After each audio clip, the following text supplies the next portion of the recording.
Greetings, everyone. I was in the middle of cleaning up. I decided to take a break and to really come here and reason with you guys on a very important topic that I don't think people talk about enough. And that is finding yourself in debt and finding your way out of debt. A lot of us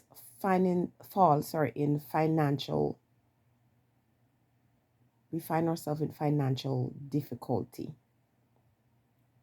And when we look at our spending habits or some choices that we made in life or we are still making, we have to put the blame squarely on our shoulder.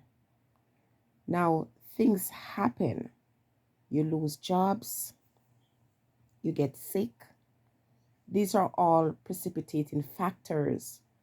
But anyone can find themselves in that same situation, like losing a job or getting sick, and still are not in a terrible position. They could even face homelessness because of things that other people do to them, and they still don't carry the burden of this enormous debt. Now, when we are sick, we go to the doctor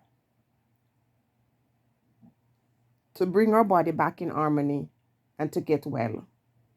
And when we are struggling financially, we don't realize we have to find a financial doctor, somebody who have the skills and the ability to take us from that sorry or sick state back to financial health.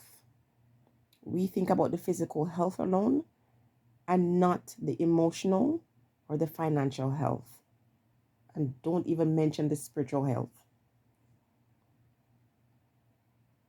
When I look back on my life and see some of the choices that I made, I have to look in the mirror and say, that was very foolish. That was an unintelligent thing to do.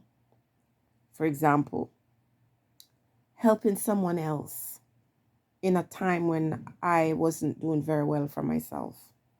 And I see a lot of that going on now. A lot of persons are falling in debt to help other people. It doesn't make any sense. I'm not going to rush this video, and please forgive me if my camera is a bit shaky, because sometimes I go off and I'm not paying attention to the camera, and unfortunately I can't find anything I stand to put it on right now. So we find ourselves with some spending habits, getting things that we want and not things that we need. Get into that mindset where we think the more things we have, the more accomplished we are. And that is a very dangerous way of thinking and self-defeating kind of living.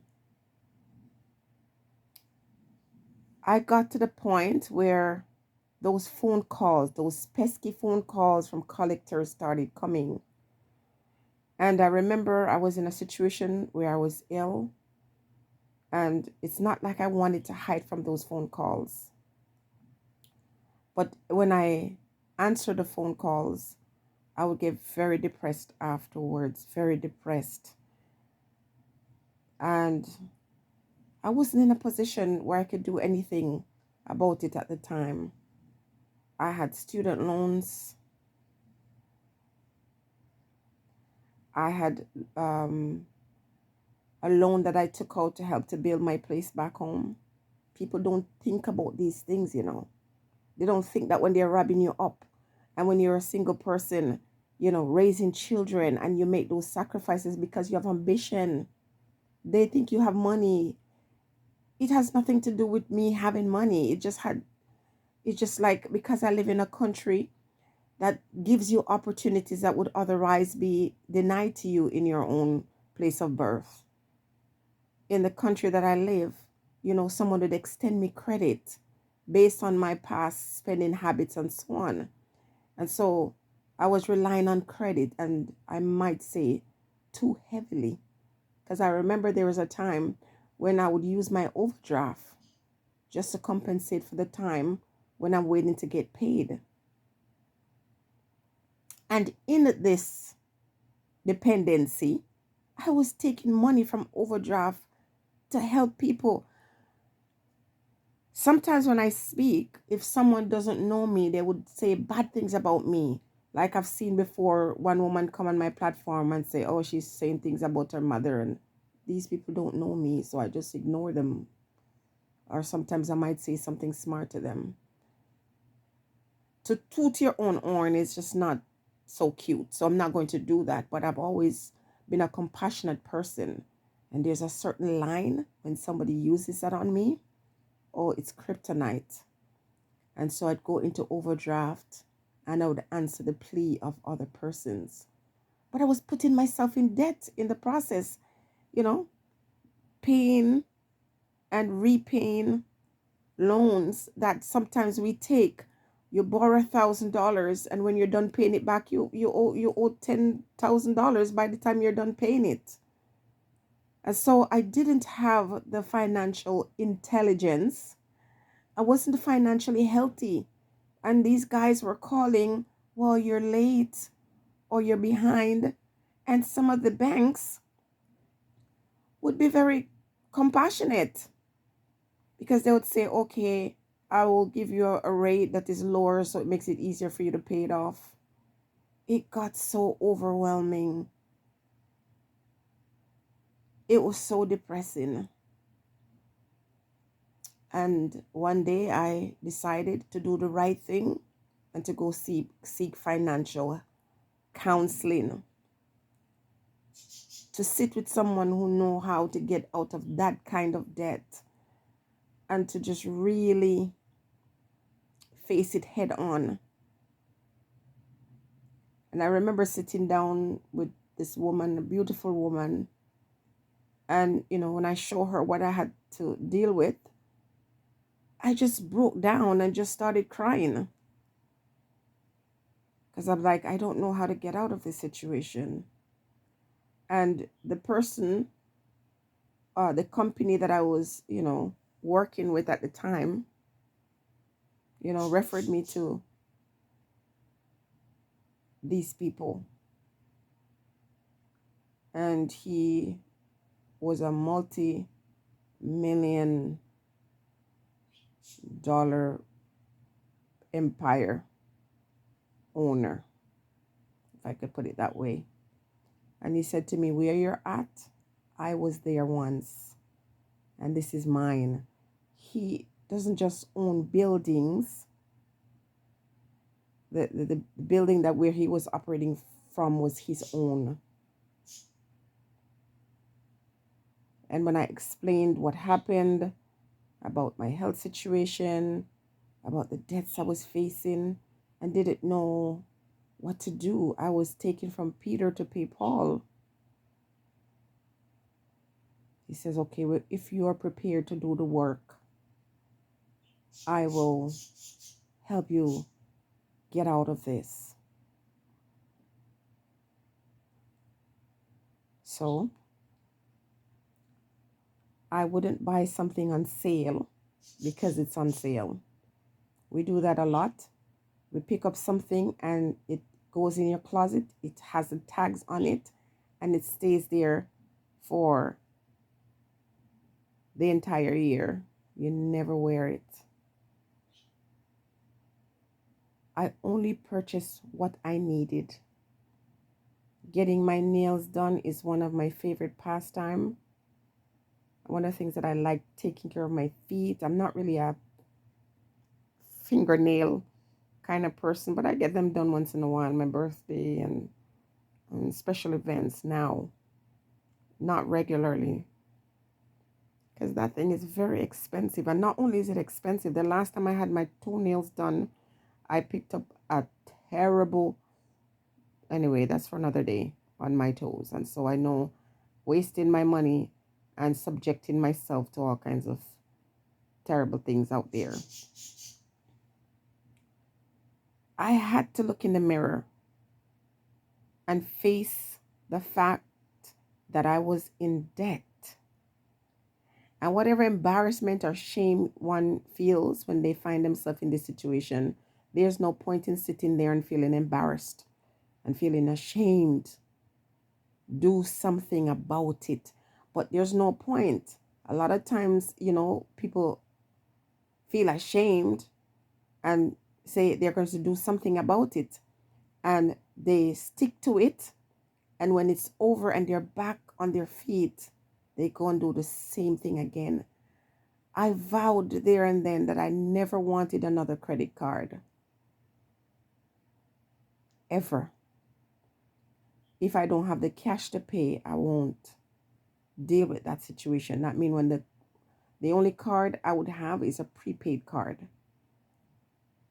Not that I cannot get another card. Don't misunderstand that. I'm saying I'm choosing. Because let's say, for example, I have a credit card that's worth $25,000. That should have been $25,000 spending on investment. And when you're paying that back, you feel no way.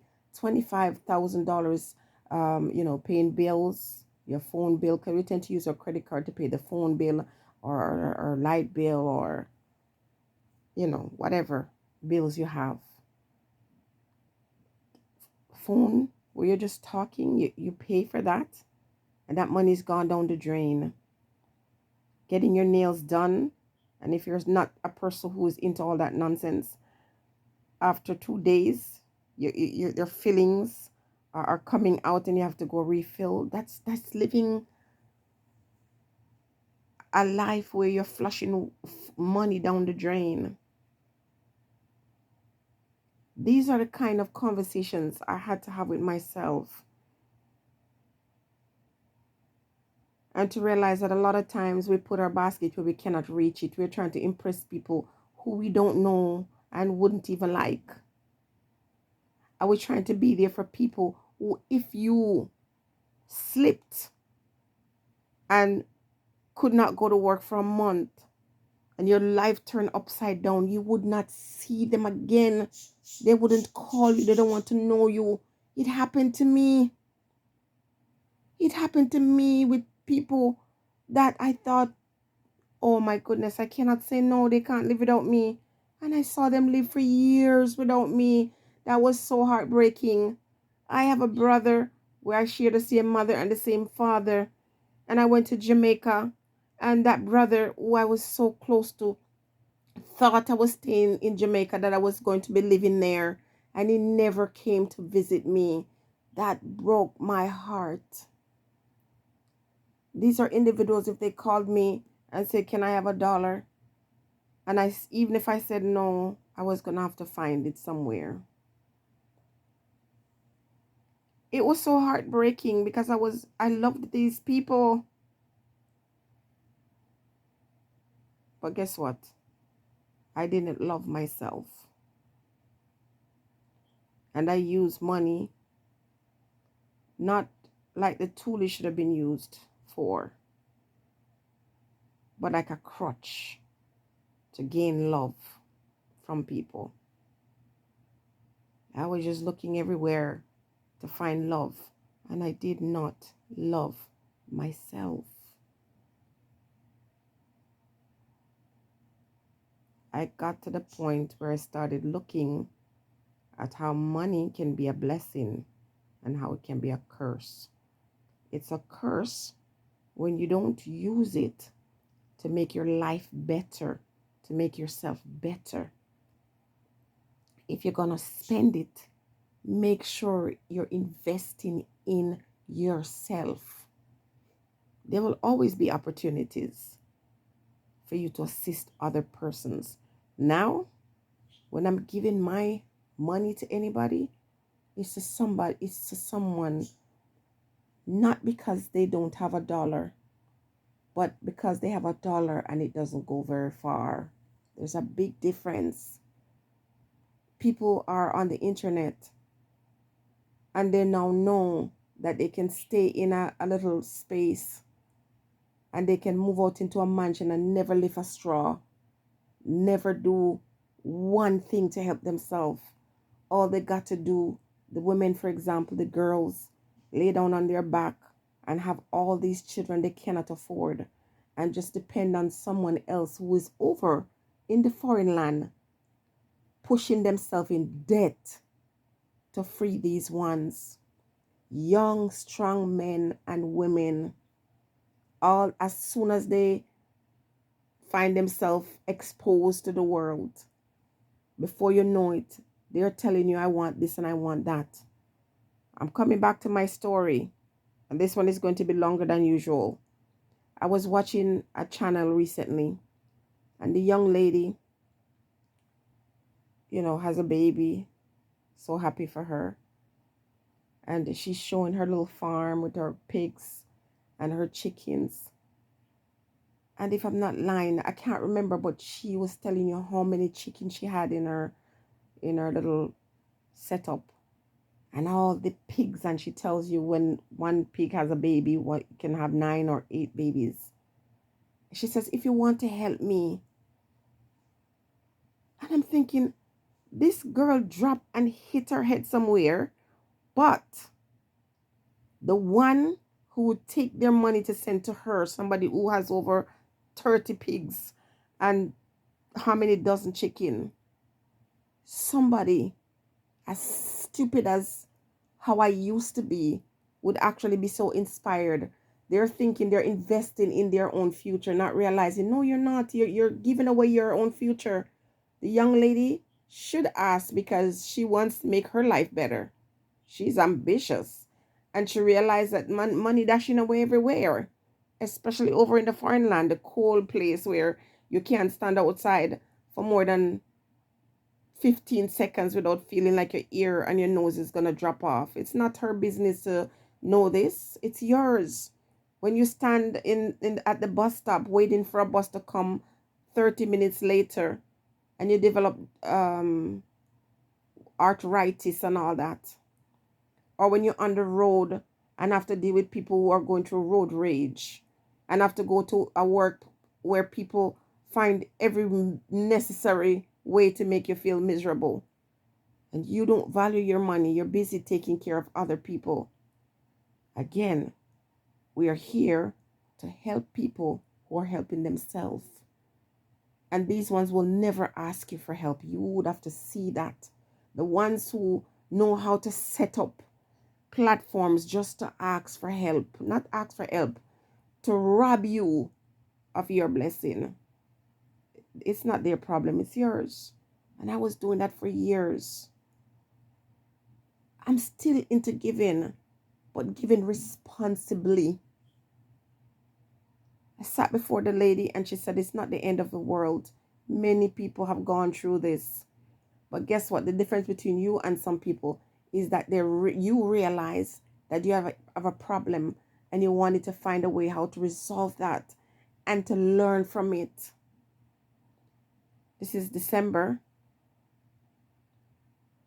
And the only thing I owe are those living expense. You got rent, you have food, you have phone bill. I don't have cable, and my internet is no more than, I will not get it more than $50. I do not have anything on my phone except the ability to make a phone call.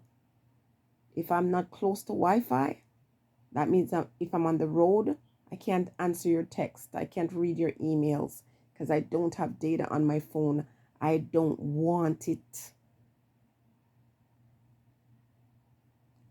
The most things I'll spend my money on is food, and it's healthy food, because without that I would not be alive. So I have to invest in my body, in my health. My body won't allow me to eat junk anyway, even if I wanted to.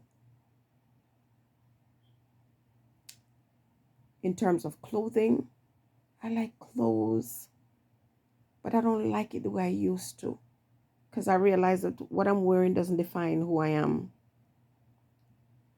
What I look like, it doesn't even matter, because as I get older, sometimes I joke with myself to say, you know what? It doesn't matter what I do with myself at this point. You can try your best to stave off, old age, but it's coming. And it's showing when you get to a certain age. No amount of creams and whatever you do to make yourself look healthier and better, it's looming. Old age is looming. Just get used to the grays, get used to the wrinkles. It's not the end of the world. What is more important is what you have on the inside. That consciousness that is awakened within you. Is not the size house that you live in, because some of these people, they are living in the workplace to pay for a home that they don't live in. They're lucky if they sleep in their bed. That is not smart. To do what? To impress who? Get something that you can afford. If you're a renter, think long term. Think how I can stay in this one room and I can save my money and purchase a home that I can rent to other people if I can't afford to pay it on my own. When you're going to Jamaica and you're carrying this overload for people, when you're ready to leave, how many of you, when you leave Jamaica, somebody gives you, I'm trying to think what they could give you, some peppermint leaves or some lime leaf from off the tree, because some of us love the lime leaf tree tea, or somebody give you some seeds. I'm just thinking of the simplest things. You bring a suitcase of things to give these people. They turn up at your yard or the same night or the next day, and they take their things and they leave. You don't see them again. Listen, for 30 odd years, I was going back and forth to Jamaica. And I'm not going to lie. I'm going to give credit to one of my sister-in-laws that gave my daughter some barrettes and clips and stuff like that for her hair. She was the only person, the first person, that's my husband's sister, ever looked at me and gave me something she gave her niece. I don't think I ever said anything to her about it, but me, I say the good and I say the bad. But I also want people to know when they do things for me and I appreciate it, I don't ever forget it. She gave my daughter a bag of different clips for her hair. First ever that ever happened, and I truly appreciate it to this day.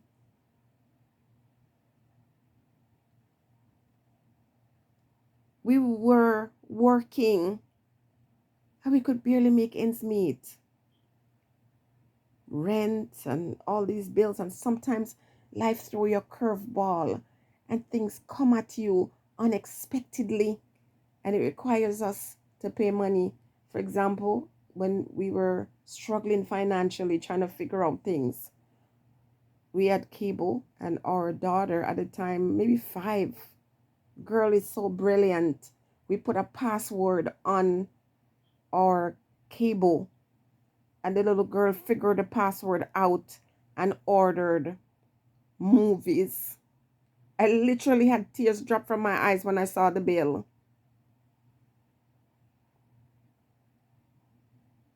My husband never said a word. I always say, how is it that you never got upset? You're the one that spoiled her, because I was feeling it. I was like, oh my goodness, because I have this thing. I don't like spending too much money on phone because I'm not a big phone person. I don't talk a lot. I could spend months not talking to anybody.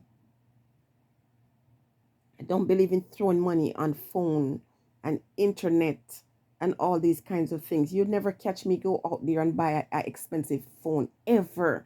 If I can't get a phone from the phone company and take my time to pay it off, and it has to be an amount that if I decided I don't want the service anymore, it's no more than 200. I am cheap when it comes to certain things.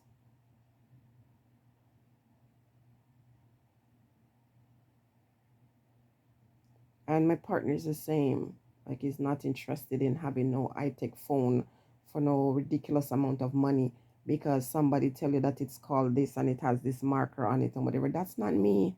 We're not doing it.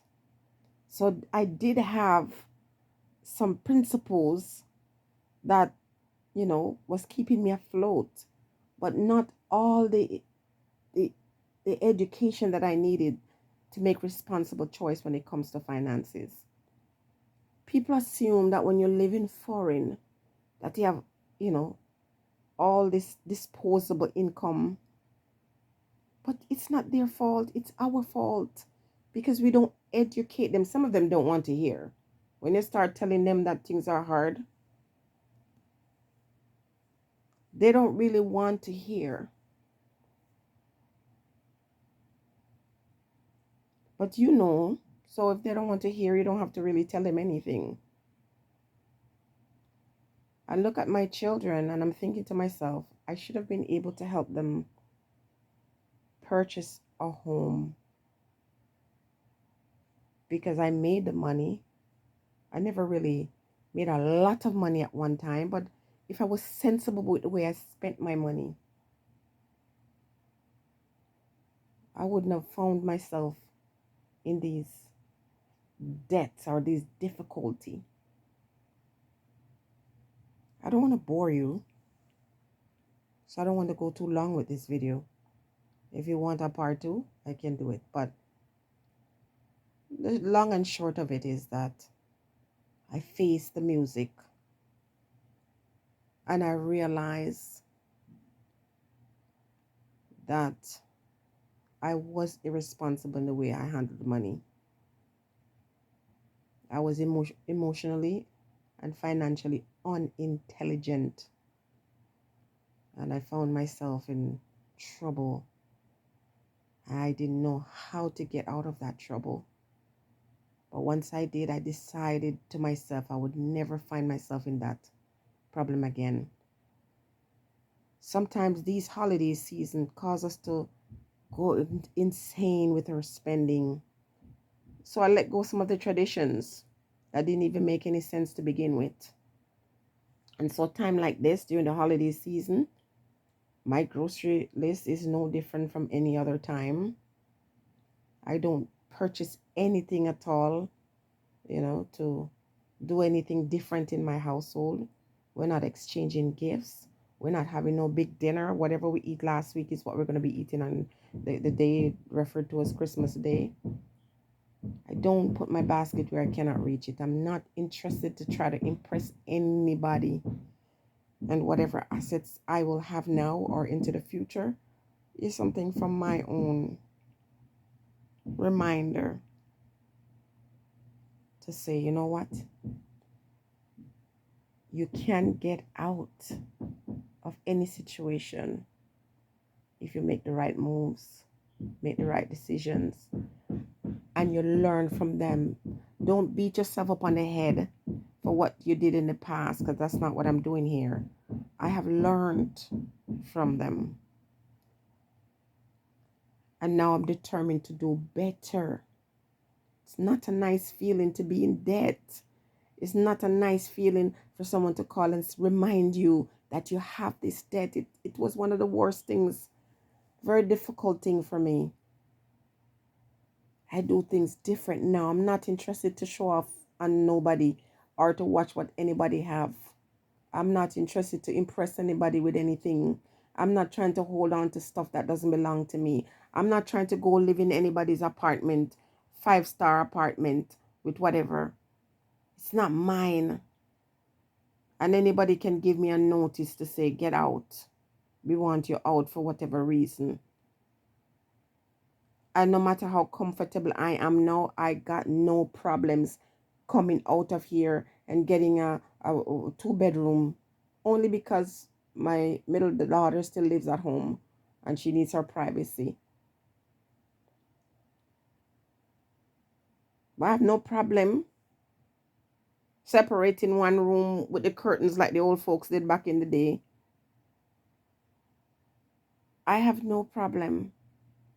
I'm not trying to impress anybody, because a lot of us, especially Jamaican people, love to show off with things that don't belong to them.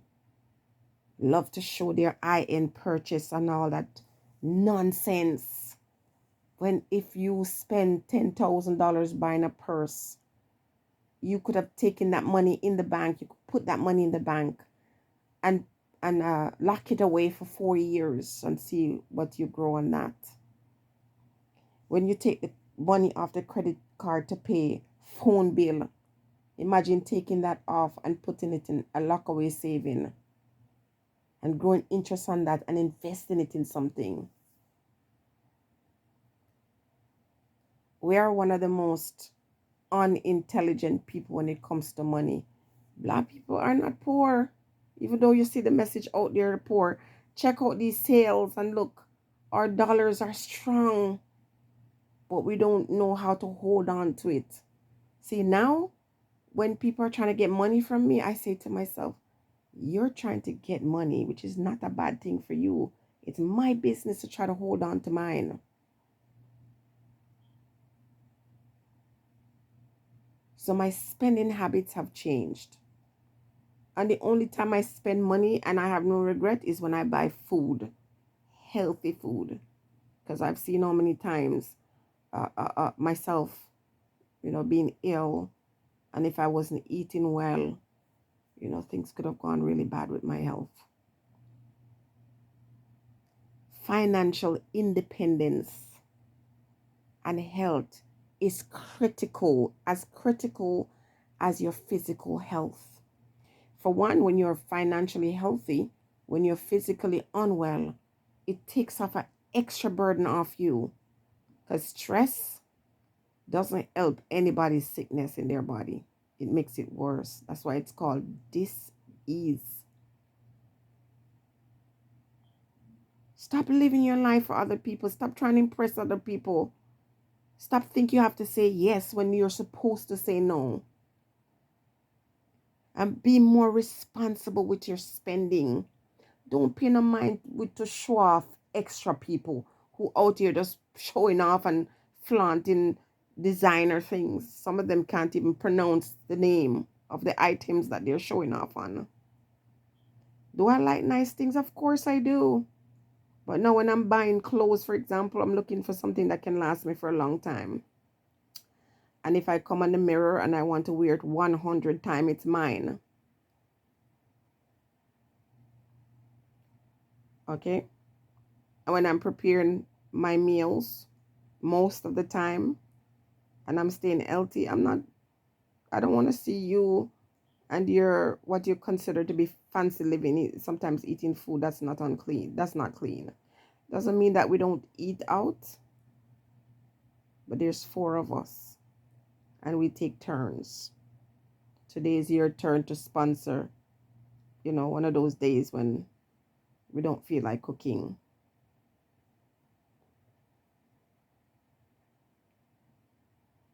I'm not living my life trying to impress anybody. And I'm not allowing anyone to come to me with their hard luck story, because I got mine. That's the thing. Doesn't mean that I don't see those cases where these individuals could use a hand up. But when I'm helping somebody, I don't set up myself for them to prey on me or to decide that I'm going to become their bank account or their safety deposit. I don't live like that anymore, because I don't like the feeling of being in debt. And now I am free. My phone bill is paid. I spent 35 minutes negotiating with my internet company. They promised me that my internet was $56. And by the time they transfer me to, confirm that, they told me 76. I spent half an hour going through that process to say, no, I only agreed to take this because this is what you were offering. And after they looked at they had to go back and listen to the telephone recording, because I said, I am not paying that amount or I'm going to be without internet. Therefore, you people wouldn't see me or hear from me anymore, because I'm sticking to my responsible path. And when they listened to the conversation, I kept asking the lady over and over, are you sure this is what it is? Because she was telling me a lower price to get me to sign up. And then when I actually sign up, then I would get another bill. I'm not about that life anymore. And so I refused. to accept that it was 70 something after I heard it would be 56. And I had to lock that in for a year. I don't know about you, man. I'm not moving into any big old mansion that I can't afford, especially a mansion that belongs to another rich man. Me pay his mortgage. No, I'm not going to do that. Any house I'm living in should be growing, helping me to grow. If it's not one that I own, it's one that is going to allow me to save. And if it's one that I own, that's supposed to help me get to a point. I give thanks for this country. Sometimes we talk about the negatives and not the positive. I give thanks for my experiences, all of them, good and bad. But I'm glad that I am in a country that when you find yourself in a situation, you can go to somebody for counseling. You know, God bless Canada for the good and bad experiences. I can be humble in sharing this because you have to get to this point where you're humbled by your experience for you to learn from them. Young people, young boys and girls, listen, be sensible. Do not give anybody anything that you cannot give to yourself. So if you're going to give away $1, make sure you have $1 stash somewhere. Every time you give away something, you drop the same amount in the bank or in something at home. Go out there and wear some belt with, first of all, what significance does that sign have on that belt that you wear around your waist? It holds your pants up. Anything can hold your pants up. You don't have to put somebody, you know, and a lot of these things are made in China, and sent to the people who give them the work to create these so-called designer thing. And China just take the same thing and put their own label on it and sell it for cheaper. It has no value. It's a piece of cloth. And they sew a little style on it or stamp a little label in it. And you're so foolish. I never really fell in that trap. I have 3 girls and they're not interested in anything that has any designer label. They don't business. I managed to do that right. They don't care about that. Just as long as it's good quality, that's all they care about. Debt free. And I want to stay that way. I do not want any credit card, any unnecessary bills. I'm getting older and I'd like some stability in my life. All that I've shared, these are personal stories. Not saying that you should feel the same way I feel, but it feels great to be debt free. Stay blessed, everyone.